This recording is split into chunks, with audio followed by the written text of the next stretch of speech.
ಪಪ್ಪಿ ಕೊಡು ಹಂಗೆ.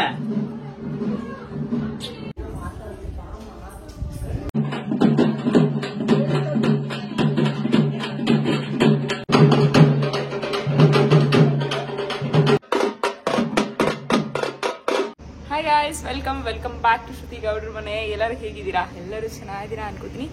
ಇವತ್ತು ಫ್ರೈಡೇ ವ್ಲಾಗ್ ಸ್ಟಾರ್ಟ್ ಮಾಡ್ತಾ ಇದ್ದೀನಿ. ಬೆಳಗ್ಗೆನೆ ರೆಡಿಯಾಗಿದ್ದೀನಿ, ಸೀರೆ ಎಲ್ಲ ಉಟ್ಕೊಂಡು. ನನ್ನ ತಂಗಿ ಮನೇಲಿ ಒಂದು ಚಿಕ್ಕದ ಪೂಜೆ ಇದೆ, ದೇವ್ರನ್ನ ಕರೆಸಿದ್ದಾರೆ. ಸೊ ಅದಕ್ಕೆ ಹೋಗೋಣ ಅಂತ. ಫೇಸ್ ಒಂಥರ ಫುಲ್ ಇದು ಕಾಣಿಸಿದೆ, ಬೆಳಗ್ಗೆ ಬೀಳ್ತದೆ. ಪೂಜೆ ಎಲ್ಲ ಮುಗಿಸಿದ್ದೀನಿ. ಇವತ್ತು ಅಕ್ಷಯ ತೃತೀಯ. ಏನಿಲ್ಲ ಗೋಲ್ಡ್ ಶಾಪಿಂಗ್ ಮಾಡಿದ್ರೆ ಏನೋ ಅನ್ನೋದನ್ನ ಕಮೆಂಟ್ ಮಾಡಿ ತಿಳಿಸಿ. ಸೊ ನಾನು ಏನೋ ಶಾಪಿಂಗ್ ಅಂತ ಅಂದ್ಕೊಂಡಿಲ್ಲ ಇನ್ನು. ನೋಡೋಣ ಹೇಗಾಗುತ್ತೆ ಇವತ್ತಿನ ಡೇ ಏನು ಅಂತ. ಬನ್ನಿ, ಹೆಸರುಘಟ್ಟಕ್ಕೆ ಹೋಗ್ತಿದ್ದೀನಿ. ಸೊ ಹೇಗಾಗುತ್ತೆ ಇವತ್ತಿನ ಡೇ ಏನು ಅಂತ ನೋಡೋಣ. ವ್ಲಾಗ್ನ ಸ್ಟಾರ್ಟ್ ಮಾಡೋಣ ಬನ್ನಿ. ಸ್ಟಾರ್ಟ್ ಮಾಡೋಕ್ಕೂ ಮುಂಚೆ ಯಾರು ಚಾನಲ್ನ ಸಬ್ಸ್ಕ್ರೈಬ್ ಮಾಡಿಲ್ಲ, ಪ್ಲೀಸ್ ಚಾನಲ್ನ ಸಬ್ಸ್ಕ್ರೈಬ್ ಮಾಡಿ ನೋಡಿ. ವಿಡಿಯೋ ಸ್ವಲ್ಪ ನಾವು ಇಷ್ಟ ಆದರೆ ಲೈಕ್ ಮಾಡಿ ಅಂತ ಹೇಳ್ತಾ ಬನ್ನಿ ಇವತ್ತಿನ ಡೇನ ಸ್ಟಾರ್ಟ್ ಮಾಡೋಣ.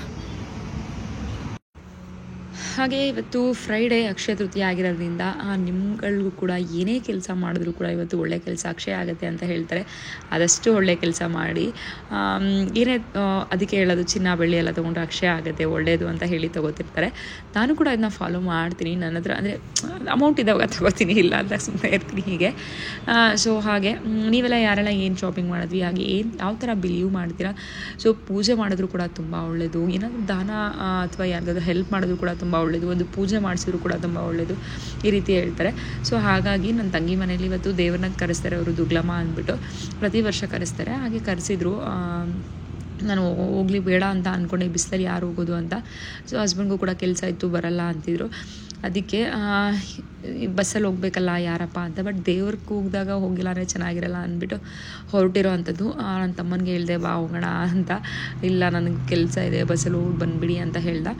ಸೊ ಅದಕ್ಕೆ ನಾನು ಇಲ್ಲಿಂದ ಹೊರಡ್ತೀನಿ. ಅಲ್ಲಿಂದ ಅಮ್ಮ ಮತ್ತು ಹಿಂದೂ ನನ್ನ ಮಗನೂ ಅಲ್ಲೇ ಇದ್ದಾನಲ್ಲ, 3 ಜನ ಬರ್ತಾರೆ ಹಂಗೆ. ಸೊ ಹಂಗೆ ಓಡೋಣ ಅಂತ ಪ್ಲ್ಯಾನ್ ಮಾಡಿರುವಂಥದ್ದು. ಸೊ ಹಾಗೆ ಮಾಲ್ಟ್ ಪೌಡರ್ದು ಕೂಡ ಸ್ವಲ್ಪ ಕೆಲಸ ಇತ್ತು, ಒಂದು ಸ್ವಲ್ಪ ಕಳಸ ಅಂಥದ್ದೆಲ್ಲ, ಅದನ್ನೆಲ್ಲ ಕೂಡ ರೆಡಿ ಮಾಡಿ ಇಟ್ಟಿದ್ದೀವಿ. ಸೊ ಅದನ್ನ ಕೂಡ ಎಲ್ಲ ಕೆಲಸ ಆಗಬೇಕಾಗಿದೆ. ಈಗ ಹಾಲು ಕುಡ್ಬಿಡೋಣ ಸ್ವಲ್ಪ ಅಂತ. ಬೆಳಗ್ಗೆ ಗಂಜಿ ಮಾಡಿದ್ದೆ, ಗಂಜಿ ಮಾಡಿರಲಿಲ್ಲ ಬೆಳಗ್ಗೆ. ಸೊ ಅದಕ್ಕೆ ಹಾಲು ಬಾದಾಮ್ ಪೌಡರ್ ಏನು ಮಾಡಿದ್ದೆಲ್ಲ ನಾನು ಅದನ್ನೇ ಕುಡಿತಾ ಇದ್ದೀನಿ ಈಗ. ಸೊ ಕುಡಿಯೋಣ ಸ್ವಲ್ಪ ಅಂತ. ಗಂಜಿ ಮಾಡಲಿಲ್ಲ ಬೆಳಗ್ಗೆ, ಯಾಕೆಂದರೆ ಸ್ವಲ್ಪ ಬೇಗ ಹೋಗೋದ್ರಿಂದ, ಮತ್ತು ಗಂಜಿ ಕುಡಿದ್ರೆ ಟಿಫನ್ ಮಾಡೋಕ್ಕೆ ತಿನ್ನೋಕ್ಕಾಗೋದಿಲ್ಲ ಅಂತ ಅಂದ್ಬಿಟ್ಟು. ಸೊ ಹೀಗಾಗಿ ನೋಡ್ಬೋದು ಆಲ್ರೆಡಿ ರೀಚ್ ಆಗಿದ್ದೀನಿ. ನಾನು ಬಸ್ಸಲ್ಲಿ ಹೋಗೋದ್ರೆ ಏನು ಕೂಡ ವಿಡಿಯೋ ಮಾಡಿಲ್ಲ. ಸೊ ಹೆಸರುಘಟ್ಟ ರೀಚ್ ಆದೆ. ಅಲ್ಲಿ ನನ್ನ ತಂಗಿ ಮನೆಗೆ ಇನ್ನೂ ಲೇಟಾಗಿ ಬರೋದಂತೆ. ಸೊ ಅದಕ್ಕೆ ಅವರ ಚಿಕ್ಕತ್ತೆ ಮನೆಗೆ ಬರುತ್ತೆ ದೇವರು ಅಂತಂದರು. ಸೊ ಅಲ್ಲಿ ಹೊರಟ್ವಿ. ಫಸ್ಟು ದೀಪಗಳೆಲ್ಲ ಮಾಡಿರ್ತಾರೆ ಅವರು, ಆರತಿ ದೀಪ ಎಲ್ಲ ಮಾಡಿ ತೊಗೊಂಡೋಗಿದ್ದೆಲ್ಲ ಆಗಿಬಿಟ್ಟಿತ್ತು. ನಾವು ಹೋಗೋಷ್ಟರಲ್ಲಿ ಆಲ್ಮೋಸ್ಟ್ 1 ಗಂಟೆ ಆಯಿತು. 9 ಗಂಟೆಗೆ ಮನೆ ಬಿಟ್ಟರು ಕೂಡ 1 ಗಂಟೆ ಆಯಿತು ಅಂತ ಹೇಳ್ಬೋದು. 9 ಗಂಟೆ ಆಗಿಲ್ಲ, 9:15 ಆಗಿಬಿಟ್ಟಿತ್ತು, 9:30 10 ಗಂಟೆನೇ ಆಗಿಬಿಟ್ಟಿತ್ತು ಬಿಡಿ. ಸೊ ಇಲ್ಲಿ ನೋಡ್ಬೋದು ದೇವ್ರು ಬಂದಿದೆ, ಅದಕ್ಕೆಲ್ಲ ತೊಳೆದು ಮಾಡಿ ತುಂಬ ಚೆನ್ನಾಗಿದೆ ಅಪ್ಪ, ತುಂಬ ಪವರ್ಫುಲ್ ದೇವರಿದು ಅಂತ ಹೇಳ್ತಾರೆ. ಸೊ ಬನ್ನಿ ಆದಷ್ಟು ರಾಗೆ ಇಡ್ತೀನಿ, ಹೇಗೆ ಆಗುತ್ತೆ ಏನೋ ನೋಡೋರಂತೆ.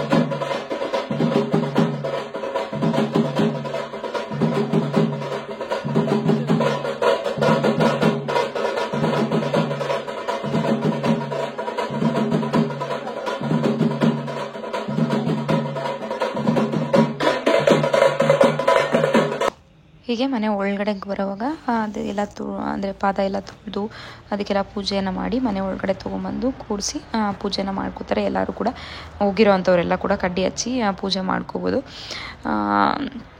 ನಾವು ಕೂಡ ಎಲ್ಲ ಪೂಜೆನ ಮಾಡ್ಕೊಂಡ್ವಿ. ಪೂಜೆ ಮಾಡಿದಾದ್ಮೇಲೆ ಪ್ರಸಾದ ಎಲ್ಲ ಕೂಡ ರೆಡಿ ಮಾಡಿದರು. ಸೊ ಅದನ್ನೆಲ್ಲ ಕೊಡ್ತಾರೆ ಎಲ್ಲರಿಗೂ ಕೂಡ ತಿನ್ನೋ ಅಂಥದ್ದು. ಹೀಗೆ ಆ್ಯಕ್ಚುಲಿ ಬೆಳಗ್ಗೆ ಹೋಗಿರೋ ಇನ್ನೂ ಚೆನ್ನಾಗಿರ್ತಿತ್ತು ಅಂತಿದ್ರು ಅಮ್ಮ. ದೀಪಗಳೆಲ್ಲ ತೊಗೊಂಡು ಹೋಗ್ತಾರಲ್ಲ, ಅಲಂಕಾರ ಎಲ್ಲ ಮಾಡಿರ್ತಾರೆ, ಎಲ್ಲ ರೆಡಿ ಆಗಿರ್ತಾರೆ, ನೋಡೋಕ್ಕೆಲ್ಲ ಚೆನ್ನಾಗಿರುತ್ತೆ. ಬೇಗ ಹೋಗೋಣ ಅಂತ ಅಂದ್ಕೊಂಡಿದ್ದು, ಬಟ್ ಆಗಿಲ್ಲ. ಬಟ್ ದೇವಸ್ಥಾನ ತುಂಬ ಚೆನ್ನಾಗಿದೆ, ಅಲ್ಲಿ ಹೋಗೋಣ ಅಂತ ಹೇಳ್ತಿದ್ದಾರಮ್ಮ. ನನ್ನ ತಂಗಿಗೆ ಹೇಳಿದೆ, ಸರಿ ಕರ್ಕೊಂಡು ಹೋಗ್ತೀನಿ, ಊಟ ಎಲ್ಲ ಮಾಡಿರಿ ಅಂತ. ನಾವು ಬರೋಷ್ಟರಲ್ಲಿ ಅವಳು ಡ್ರೆಸ್ ಎಲ್ಲ ಹಾಕ್ಬಿಟ್ಟಿದ್ದಳು, ಸೀರೆ ಎಲ್ಲ ಚೇಂಜ್ ಮಾಡಿಬಿಟ್ಟಿದ್ಲು, ತುಂಬ ಬಿಸಿ ಇತ್ತಲ್ಲ ಅಂತ ಅಂದ್ಬಿಟ್ಟು. ಸೊ ನಾವು ಪೂಜೆ ಮಾಡಿ ಇಲ್ಲಿ ಕೋಸಂಬರಿ ಕೊಟ್ಟರು ಪ್ರಸಾದಕ್ಕೆ ಅಂತ, ಪ್ರಸಾದ ತಿಂದು ಅದಾದಮೇಲೆ ಊಟ ಕೊಟ್ಟರು. ಒಬ್ಬಟ್ಟು ಸಾರು, ಚಿತ್ರಾನ್ನ ಇದೆಲ್ಲ ಅದೆಲ್ಲ ತಿಂದ್ಬಿಟ್ಟು ದೇವಸ್ಥಾನದ ಹತ್ರ ಬಂದ್ವಿ. ತುಂಬ ಚೆನ್ನಾಗಿದೆ ದೇವಸ್ಥಾನ. ಅವ್ರ ಚಿಕ್ಕತೆ ಮನೆ ಹತ್ರದಿಂದ ಇವ್ರ ಮನೆಗೆ ಬರೋಷ್ಟರಲ್ಲಿ ಒಂದು ತುಂಬ ಮನೆಗಳಿಗೆ ಹೋಗಿ ಬರೋದು ಅಂತ ಹೇಳಿದ್ರು. ಲೇಟ್ ಆಗುತ್ತೆ ಅಂದ್ಬಿಟ್ಟು ಅವಳೇ ಕರ್ಕೊಂಡು ಬಂದು ಕಾರಲ್ಲೇ ಅವ್ರ ಅತ್ತೆ ಹೋಗಮ್ಮ ತೋರಿಸ್ಕೊಂಬ ದೇವಸ್ಥಾನದ ಹತ್ರ ಹೋಗಿ ನಮಸ್ಕಾರ ಹಾಕೊಂಬನಿ ಅಂತ ಕಳಿಸಿದ್ರು. ಸೊ ಇಲ್ಲಿ ಬಂದಿದ್ದೀವಿ, ದೇವಸ್ಥಾನ ಹತ್ರ ನಮಸ್ಕಾರ ಮಾಡ್ಕೊಂಡು ಮತ್ತೆ ನನ್ನ ತಂಗಿ ಮನೆಗೆ ಹೋಗುವಂಥದ್ದು. ತುಂಬ ಚೆನ್ನಾಗಿದೆ ದೇವಸ್ಥಾನ. ದುಗ್ಲಮ್ಮ ದೇವರು, ಹೆಸರುಘಟ್ಟ ಕೆರೆ ನೋಡ್ಬೋದು ನೀವು. ಕೆರೆ ಅಂದು ಎಷ್ಟು ದೊಡ್ಡದಿದೆ ಗೊತ್ತಾ, ಸಿಕ್ಕಾಪಟ್ಟೆ ದೊಡ್ಡದಿದೆ. ದೇವರು ಕೂಡ ತುಂಬ ಚೆನ್ನಾಗಿದೆ. ಯಾರೆಲ್ಲ ಹೋಗಿದ್ರೆ ಇಲ್ಲಿ ಕಮೆಂಟ್ ಮಾಡಿ ತಿಳಿಸಿ ನನಗೆ.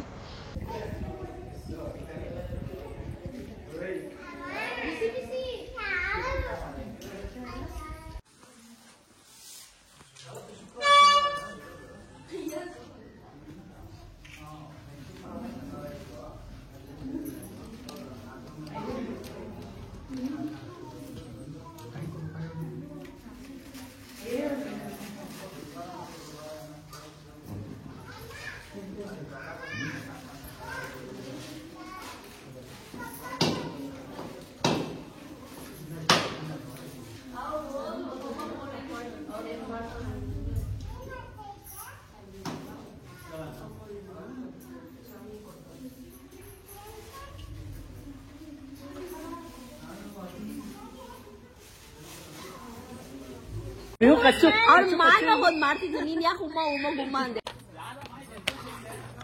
ಬಿಸಾಕಲ್ಲಿಂದ ಹೇಳ್ತೀರಿ ವಿಶ್ವ.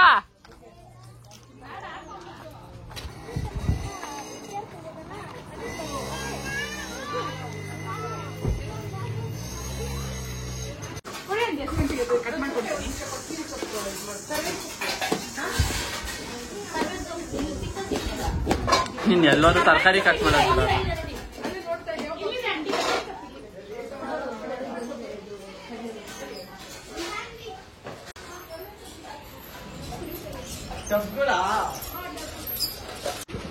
ಅದೇ ಮೇಲೆ ಮೇಲೆ. ಓ ಸದ್ಯ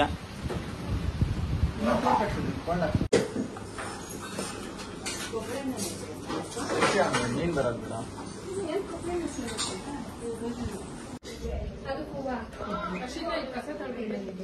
ಅಪ್ಪ ಊಟ ಮಾಡ್ತಾರೆ. ಮಮ್ಮಿ ಅಪ್ಪಂಗೆ ರೈಸ್ ಕೊಂಡು ಮಮ್ಮಿ ಸ್ವಲ್ಪ. ಅಪ್ಪ ಒಬ್ಬಟ್ಟಿನ ಸರ್ ಸ್ವಲ್ಪ ಹಾಕ್ತೀವಿ. ಒಬ್ಬಟ್ಟು ರೈಸ್ ಒಂದೇ ಒಂಚೂರು ಸ್ವಲ್ಪ. ನೀನ್ ಕಾಣಿಸ್ತಾ ಇಲ್ಲ, ಆ ಕಡೆ ಕುತ್ಕೊಂಡಿಡು. ಹಾ, ದೇವ್ರ ವಿಡಿಯೋಕ್ಕೋಸ್ಕರ ದೇವ್ರ ಹೂವ ಇಕ್ಕದ ನೀನು.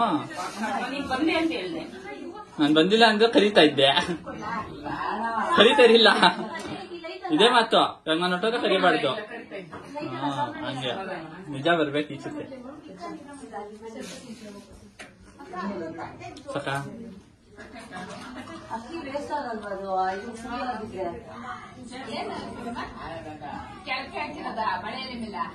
ಅಲ್ಲ, ಸಾಂಬ್ರಾಣಿ ಇರೋದು ಐತೆ ಇಲ್ಲಿ ಅಂದ್ರೆ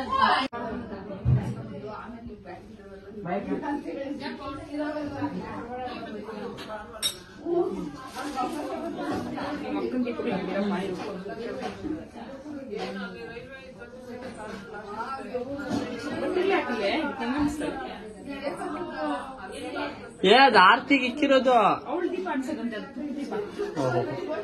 ಹಿಮಾನಿ ಅಕ್ಕನೇ ಎಷ್ಟ್ ದೊಡ್ಡ ದೀಪಕ್ಕೆ ಇಟ್ಬಿಟ್ಟವಳೆ.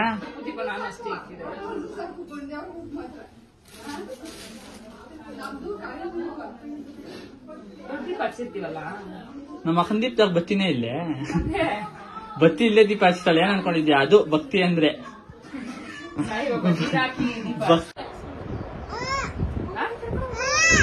ಗುಡ್ಗರಿ ಬಿಹು ಇಲ್ಲಾಂದ್ರೆ ಬ್ಯಾಡ್ಗರಿ.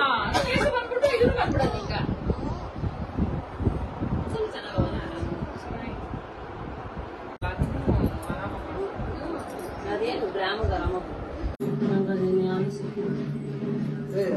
गेट ತೆಗೆ गेट ತೆಗಿಯ तो फुल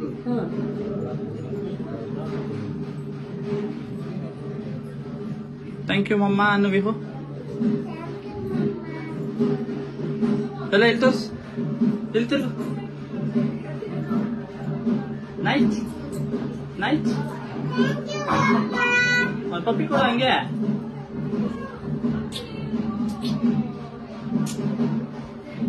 ಆಮೇಲೆ ಮುಚ್ಕೊಳ್ಳುತ್ತೆ, ಅದು ಮುಟ್ತಾ ಇರಬಾರ್ದು. ಓಕೆನಾ?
ಸ್ವಲ್ಪ ಎತ್ಕೊಂಡ್ಬಿಟ್ರಿ ಮಗ ಎತ್ತುತ್ತಾದ್ರೆ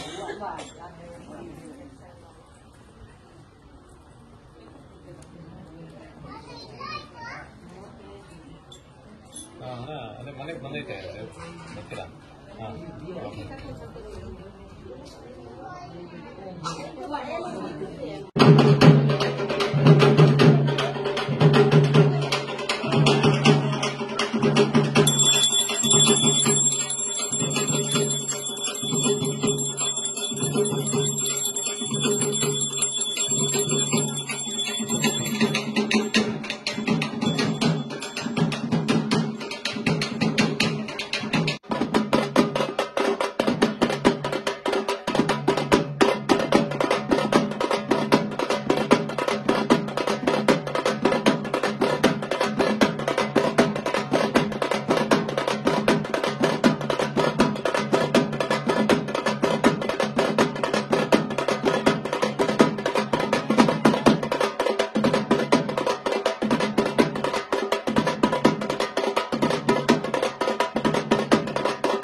ಇದಾಗಿತ್ತು ಇವತ್ತಿನ ವ್ಲಾಗ್. ಆದಷ್ಟು ರಾಗೆ ಹಾಕಿದ್ದೀನಿ. ತುಂಬ ಚೆನ್ನಾಗಿ ಪೂಜೆ ಎಲ್ಲ ಆಯಿತು. ಅದೆಲ್ಲ ಮುಗಿಸ್ಕೊಂಡು ಊಟ ಮಾಡಿ ಹೊರಟ್ವಿ ಮನೆಗೆ. ಸೊ ತುಂಬ ಚೆನ್ನಾಗಾಯಿತು ಅವತ್ತಿನ ಡೇ. ನಾನು ಕೋಲಾರ್ಗೆ ಹೋಗೋಣ ವಾಪಸ್ ಅಂದ್ಕೊಂಡಿದ್ದೆ. ಅಕ್ಷಯ ತೃತೀಯ ಎಲ್ಲ ಸಂಜೆ ದೀಪ ಹಚ್ಚೋಣ ಅಂತ, ಬಟ್ ಆಗಲಿಲ್ಲ. ತುಂಬ 8:30 ಆಗಿಬಿಟ್ಟಿತ್ತು ಅಲ್ಲೇ. ಸೊ ಹೊರಟ್ವಿ. ಆ್ಯಕ್ಚುಲಿ ಮೆಟ್ರೋಲ್ಲಿ ಹೊರಟ್ವಿ. ಗೋಲ್ಡ್ ಶಾಪಿಂಗ್ ಕೂಡ ಮಾಡಿದ್ವಿ ಅವತ್ತಿನ ಡೇ. ನೆಕ್ಸ್ಟ್ ವ್ಲಾಗಲ್ಲಿ ಹಾಕ್ತೀನಿ, ಮಿಸ್ ಮಾಡಿದೆ ನೋಡಿ. ಇಷ್ಟೇ ಇವತ್ತಿನ ವೀಡಿಯೋ. ಎಲ್ಲರಿಗೂ ಇಷ್ಟ ಆಗಿದೆ ಪ್ಲೀಸ್ ಲೈಕ್, ಶೇರ್, ಕಮೆಂಟ್ ಅಂತ ಹೇಳ್ತಾ ನೆಕ್ಸ್ಟ್ ವೀಡಿಯೋಲ್ಲಿ ಸಿಗ್ತೀನಿ. ಅಲ್ಲಿವರೆಗೂ ಧನ್ಯವಾದಗಳು. ಬಾಯ್ ಬಾಯ್.